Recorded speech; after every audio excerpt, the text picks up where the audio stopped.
रायगड, महाराष्ट्रासह देश विदेशातील ताज्या बातम्या पाहण्यासाठी मॅक्स इंडिया लाईव्ह चॅनलला सबस्क्राईब करा आणि बेल आयकॉन दाबायला विसरू नका.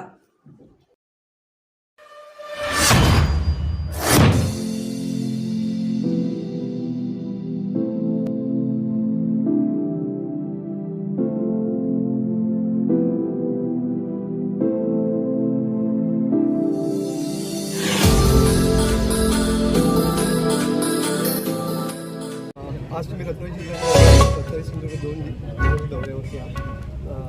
त्या ठिकाणी संपर्क कार्यालयाचं भूमिपूजन झालेलं पाहायला मिळते. भारतीय जनता पार्टीचा आज स्थापना दिवस आहे. देशभरामध्ये भारतीय जनता पार्टीचे कार्यकर्ते हे घरोघरी जाऊन भारतीय जनता पार्टी NDAचा उमेदवार विजयाच्या दृष्टिकोनातून का आवश्यक आहे, पंतप्रधान नरेंद्र मोदीजी पुन्हा एकदा पंतप्रधान होणं ही देशाची गरज आहे हे पटवून देण्यासाठी प्रत्येक भारतीय जनता पार्टीचा कार्यकर्ता हा बूथवरती जाऊन त्या ठिकाणी तिथल्या असणाऱ्या मतदारांची समजूत घालण्याचा प्रयत्न हा करणार आहे. त्याची सुरुवात म्हणून रत्नागिरी सिंधुदुर्ग या मतदारसंघामध्ये NDAचा उमेदवाराच्या विजयाच्या दृष्टिकोनातून तिथली निवडणूक ही 7 मेला आहे.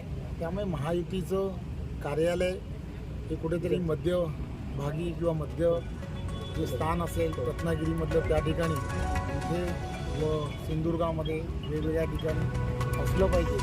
ही कार्यकर्त्यांची 2 दिवसा अगोदर ज्यावेळेला मी रत्नागिरीमध्ये दौरा केला होता त्यावेळेला त्यांची सगळ्यांची मागणी होती आणि म्हणून एका कार्यकर्त्यांनीच पुढे येऊन असं सांगितलं की माझी स्वतःची जागा आहे, त्या जागेमध्ये आपण 26 शॉपच्या इथे हे कार्यालय आपण चालू करावं. म्हणून एक चांगला दिवस आहे स्थापना दिवसाचा. त्या दिवशी NDAच्या उमेदवाराचं महायुतीचं एक कार्यालय हे लवकरच तयार व्हावं.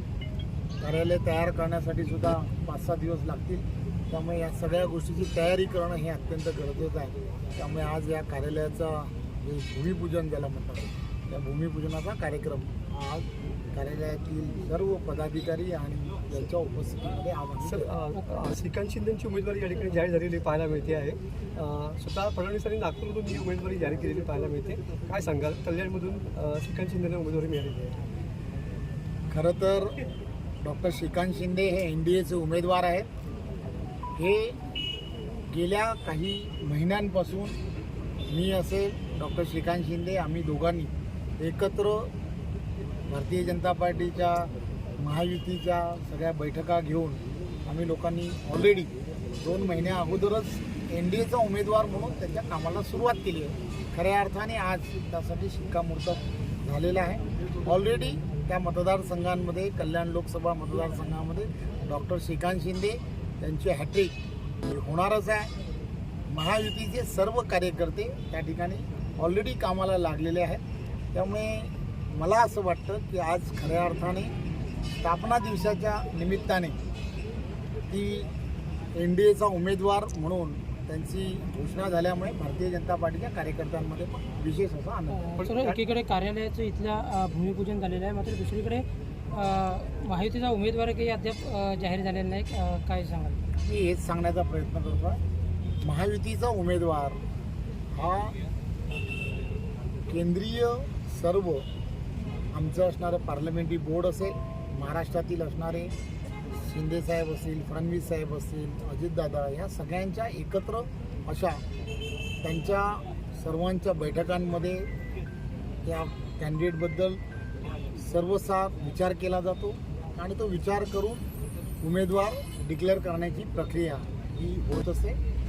संपूर्ण महाराष्ट्रामधले 48 ठिकाणचे कॅन्डिडेट हे वेगवेगळ्या वेळेला हे डिक्लेअर झालेले आहेत. त्यामुळे या ठिकाणचाही कॅन्डिडेट हा फार विचार करून हा डिक्लेअर करण्यात येणार आहे. आणि आम्हाला खात्री आहे की NDAचा जो कोणी उमेदवार असेल तो नरेंद्र मोदीच आहे आणि नरेंद्र मोदी यांच्या नेतृत्वामध्येच आम्हाला दिल्लीला त्याला पाठवायचा आहे. त्यामुळे जो उमेदवार असेल त्या उमेदवाराचा NDAचे सगळेच्या सगळे महायुतीचे कार्यकर्ते हे जोरात कामाला लागलेत.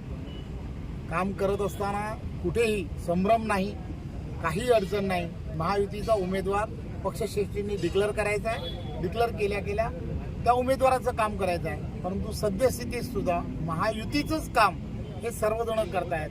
नरेंद्र मोदींना पंतप्रधान करण्यासाठी सगळीजण काम करतायत. त्यामुळे तशी काही अडचण नाही.